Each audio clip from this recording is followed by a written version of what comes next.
absolutely delighted that you've made the choice, as very many people do. But why would you be awake at this time rather than not? Because whether we like it or not, that's a question that many people, the majority of people, would probably be asking of you as they slumber happily between 11 p.m. and 7 a.m. 0345 6060 973 is my number. Let's get some more on this with Jane Teresa Anderson, who's a dream analyst and author of the Dream Handbook, and can tell us a little bit about, well, I guess about the importance of sleep whenever we get it. Jane, good morning to you, or perhaps good evening wherever you happen to be. Good morning, good evening. It's good just after lunch here in Tasmania. Oh, right. So it's going to be afternoon for you, I guess.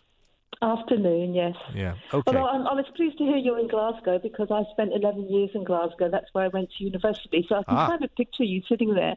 Well, I've never been to Tasmania, although we were supposed to have been in Australia on holiday last year. For obvious reasons, that didn't happen. But maybe this year, maybe next year. Jane, we've spoken before, and I'm grateful for your time once again.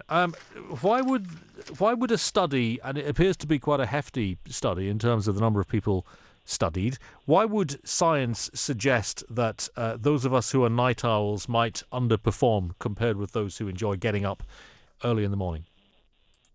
I don't know whether the study went into this, but I would imagine it will be people that are night owls and are selling themselves short on sleep. You know, got a day job, not like your job, but have to get up in order to go to work and join the normal workforce. Because if you try to get by on just 6 hours sleep, you know, we're actually supposed to have 8 hours sleep. You mentioned people that go to bed at 11 p.m. and get up at 7 a.m. 8 hours sleep gives us mental, emotional and physiological sanity and health and well-being. But, of course, many people try to get by on 6 hours sleep, particularly if you're a night owl. Yes. Now, if you do 6 hours sleep, you would think you're only losing 25% of your sleeping time or your dreaming time. But actually the time that you spend dreaming, it gets longer as you go towards the end of your 8 hours sleep. So if you only have a 6 hours sleep, you actually miss out on somewhere between 60 and 90% of your dreaming time. So just think about that. Gosh. 6 hours sleep, you lose 60 to 90% of your dreaming time. And it's that dreaming time that, whether or not we remember our dreams, that actually helps us to be emotionally, mentally and physiologically sound and healthy. That's kind of terrifying, because despite being someone who works at night, I'm not a night owl who works during the day, but I do work at night, but then obviously I sleep during the day. I will get maybe 6.5 hours, perhaps. If I do get 8 hours, it's always broken up. I'll always wake up in the morning and then sort of potter around for a couple of hours and then go back to bed. So if I get 8 hours, it's never in one go. That it sounds like something for which you're going to give me a bit of a row. Well, yeah, unfortunately, you're in a situation where you've got a really unusual work timetable and it's difficult for you to do that. But I guess the most positive thing I can say to you, Darren, is think how amazing you are at the moment at problem solving, at being creative, at living your life, and then think how much more amazing you would be if you got that extra 2 hours.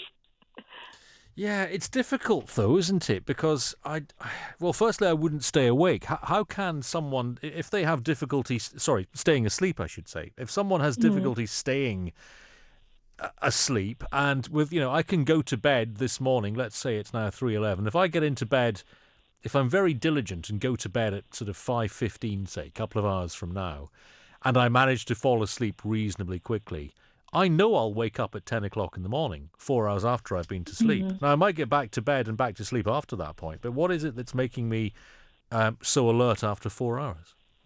Yeah, I think in your particular case, because as you said, when it gets to the weekend, you have a different routine. So, one of the key things is to have the same routine 7 days a night all the way through the year. But to answer your question more specifically, there are some obvious things like, do you have blackout curtains? Is there no light coming in? But a really good tip that I use myself, and I everyone that I share this with says it works like magic, is a breathing tip. So what you do is you may wake up in the middle of the night and think, can't get back to sleep, or I can't get off to sleep in the first place, or maybe I need another hour. And you lay there and you breathe in to whatever, whatever feels natural to you. Maybe it's 1, 2, 3, 4, breathe in. Maybe you hold your breath for 1, 2, and then you breathe out for 1, 2, 3, 4, 5, 6. So in other words, you do a breathing pattern which feels totally comfortable to you, but where you're actually breathing out longer than you breathe in. Okay. And at first you do this, and particularly if your mind's active, you're going, this isn't going to work, this isn't going to work, what am I doing this for? But it's pure science. When you do this for a number of times, say by the 10th or 11th time that you've done this longer breathing out than breathing in, what it does is it resets you from your sympathetic nervous system to your parasympathetic nervous system. In other words, it moves your body physiology and your brain from stress and being awake and alert. It moves it from that into being very relaxed and very letting go. And that can actually send you back to sleep. And do you think if someone does that at the start of their night's sleep or the start of their day's sleep, whatever, then it can help them stay asleep longer and decrease the chance of them waking up?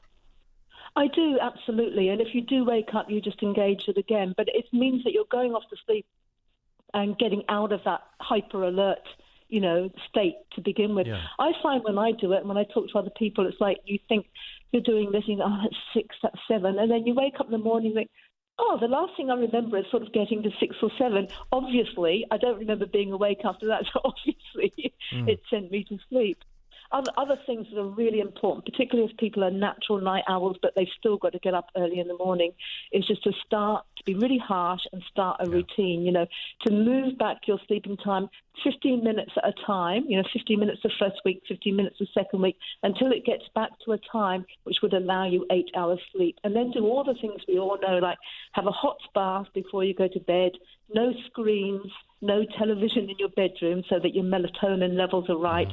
And have your bedroom usually set at about 18 degrees, so pretty cool. Yes. Yeah. Quite cool. And those things, even though they may feel like people may think, I can't bother to do those things, there are lots of little steps that really do make a great big difference. I do find I sort of run quite cold anyway, and I hate hot weather, so I might not enjoy what's going on in Tasmania right now, but I don't know. But I'm very fond of it being rather cooler climatically anyway. So yeah, keeping a bedroom definitely at a low temperature is helpful, but also darkness as well, and maintaining a lack of intrusive light. I don't know whether this is true, but I read somewhere that Eminem, the rapper, employs someone when he's on tour to ensure that not even the tiniest fragment of light can enter his bedroom in his hotels where he stays. And a lot of people would look at that and say, well, that's just a sort of rock star affectation. That's the kind of thing that you can do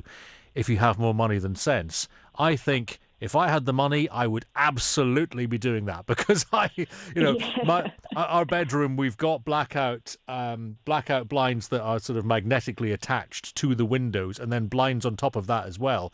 And even then, there's a little bit where there's just this little fragment of light that comes in, and I've got some blue tack just to hide that as well. So I need the bedroom to be, day and night to be completely indistinguishable from each other. That's right. I don't think it's a big diva thing to do at all. I didn't say diva. You said diva. Diva for Eminem.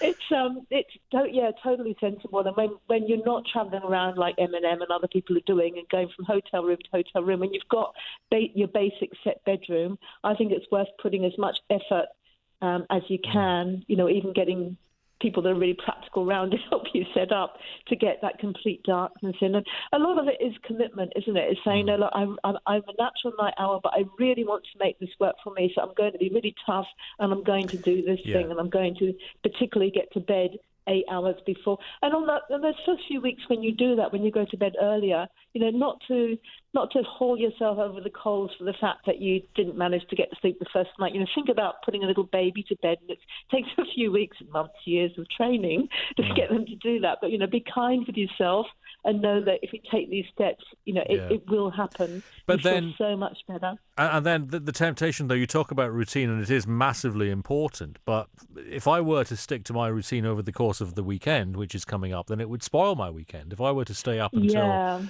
4 o'clock each morning or 5 o'clock each morning, Saturday and Sunday, then I might have consistency, but I wouldn't be able to enjoy my weekend properly with my partner.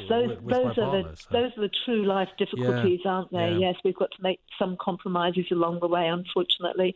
But some people who are maybe just in that trap where they do have a job that starts at whatever 8 a.m., 9 a.m., and they're natural night owls, they can afford to do that, work towards the 7 days a week where they go to bed at whatever, 10 o'clock, 11 o'clock, and build up to having that 8 hours sleep 7 days a week in normal social time and get to work.